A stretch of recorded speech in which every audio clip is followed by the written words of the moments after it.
আসসালামু আলাইকুম। চতুর্থ শ্রেণীর প্রিয় শিক্ষার্থীরা, তো তোমাদের বাংলাদেশ ও বিশ্ব পরিচয় যে বইটা দেওয়া হয়েছে, এই বই থেকে তোমাদের হচ্ছে প্রথম অধ্যায়, তোমাদের যে ছকগুলো দেওয়া আছে প্রথম অধ্যায়ের, এই ছকগুলো আমরা আজকে পূরণ করব। শুরুতে দেখো প্রাকৃতিক ও সামাজিক পরিবেশ, তো এখানে দেওয়া আছে প্রাকৃতিক ও সামাজিক পরিবেশের পারস্পরিক নির্ভরশীলতা। তো এখানে দেখো 1 নাম্বার, এখানে শুরুতে নিচে কিছু ছক দেওয়া আছে, 1 2 3, ঠিক আছে। তো এখানে বলছে উপরের ছবিটি পর্যবেক্ষণ করে প্রাকৃতিক সামাজিক পরিবেশের পারস্পরিক নির্ভরশীলতা সম্পর্কিত প্রশ্নের উত্তর লিখি। 1 নম্বর প্রশ্নটা কি?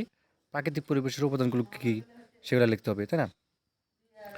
এবং আলু, বাতাস, তাই না? আহ, তো তারপর দেখো সামাজিক পরিবেশের উপাদান এখানে লিখবো, এবং সামাজিক পরিবেশের কীভাবে প্রাকৃতিক পরিবেশের উপর নির্ভরশীল সেটা এখানে লিখে দেবো।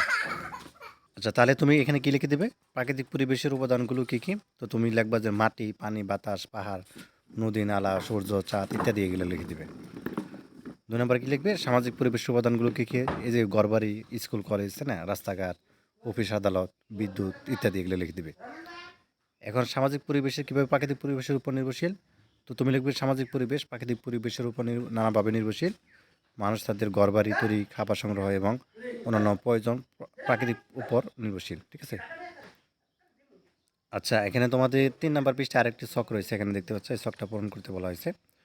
তো এখানে উপরের যে উদ্দীপক সেগুলো পরে তোমাকে লিখতে বলছে। একটা দেওয়া আছে মাটি, এরপর কি হবে? পানি হবে, গাছপালা দিবা, তেল দিবা, বিদ্যুৎ দিবা, গ্যাস দিবা, ঠিক আছে? এখানে গ্যাস, নদী এবং বায়ু, এই 8টা হচ্ছে এখানে লিখে দিবা আর কি। এটা 3 নাম্বার পেজের তোমাদের সমাধান। তো এরপরে তোমাদের আরও গ নাম্বার বলা আছে, যেন উপরের তৈরিকৃত তালিকা পর্যালোচনা করে, এই যে উপরে যে তালিকাটা আছে এটা তালিকাটা পর্যালোচনা করে নিচের ছকটি পূরণ করতে বলা হয়েছে, ঠিক আছে? তো যা হোক, এখানে দেখো কী কী দেওয়া আছে, এখানে কী কী লাগবা। তো তুমি লিখবা যে তালিকায় উল্লিখিত উপাদান। মাট মাটি দেওয়া আছে, তাই না? তো একটা করে দেওয়া আছে, মাটিতে ফসল ফলায়, মাটি চাকনির মতো কাজ করে, পানি বিশুদ্ধ করে, এগুলা লিখে দিবা। আর না থাকলে কি হতো? খাদ্য বিশুদ্ধ পানির সংকট হতো। আর পানি, তো তুমি পানিটা লিখবা, পানি পান করি, বিভিন্ন কাজে ব্যবহৃত করি, ঠিক আছে? আর যদি না থাকে তাহলে কি হতো? বিশুদ্ধ পানির অভাব হতো, অর্থাৎ না থাকলে জীব মারা যেত আর কি।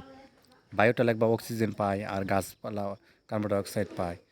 আর না থাকলে কি হতো? বায়ু না থাকলে জীব বাঁচবে না। আচ্ছা, গাছটা ঘরবাড়ি তৈরি, ফলমূল পায়, এবং না থাকলে কী হতো? পরিবেশের ক্ষতি হতো। নদী, অর্থাৎ মাছ পাওয়া যায় বা হচ্ছে জীবিকা নির্ভর হয়, তো না থাকলে কী হতো? পরিবেশের ক্ষতি হতো, মৎস্য সমস্যা হতো। আচ্ছা, এখানে তোমাদের 4 নম্বর পৃষ্ঠায় যে গোল একটা ছক দেওয়া আছে, এটা পূরণ করতে বলা হয়েছে। প্রাকৃতিক পরিবেশ, প্রাকৃতিক পরিবেশ এখানে পানির মধ্যে কী কী এখানে দেবে, এই যে এই পাশে। তো এখানে আমাদের পানির মধ্যে এখানে কি দিতে বলা হয়েছে? এখানে একটা দেওয়া হয়েছে, অর্থাৎ কলকারখানার বর্জ্য প্রাকৃতিক পরিবেশ কীভাবে নষ্ট হয়, আর ময়লা আবর্জনা ফেলে। আর এখানে মাটি, কীটনাশক ব্যবহারে মাটিটা নষ্ট হয়, আর পলিথিন ও প্লাস্টিকের জিনিসপত্র ফেললে এটা নষ্ট হয়, ঠিক আছে? আর তারপরে এখানে যেমন দেওয়া আছে বায়ু, নগরায়ন বা প্রযুক্তির উন্নয়ন, এগুলো লিখে দিবা। আর গাছপালা কাটা, বন কীভাবে ধ্বংস হয় গাছপালা কাটলে বা ঘরবাড়ি নির্মাণে। নদী, নদীটা কীভাবে হয়? নদী দখল হয়, এবং নদীর মধ্যে কী লিখে দিবা? বালু উত্তোলন হয়। এবার সে পাহাড়, পাহাড় মাটি ও গাছ কাটা হয়, পাহাড় কেটে ঘর বাড়ি নির্মাণ করা হয়, ঠিক আছে? তো এগুলো হচ্ছে লিখে দেবা। আর মাটির মধ্যে পলিথিন, এটা তো বললামই।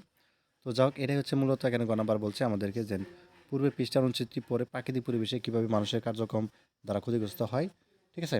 তা হচ্ছে এই যে নিচের যে মাইন্ড ম্যাপ আছে এটার মধ্যে পূরণ করতে বলা হয়েছে। তো আমরা পূরণ করে ফেলেছি ইতিমধ্যে অলরেডি। তো এই নিশ্চয়ই দেখেছো। তো মোটামুটি এই ছিল 1 2 3 4 নাম্বার পৃষ্ঠার যে সবগুলো, সেগুলো সমাধান। ধন্যবাদ সবাইকে ভিডিওটি দেখার জন্য। আল্লাহ হাফেজ।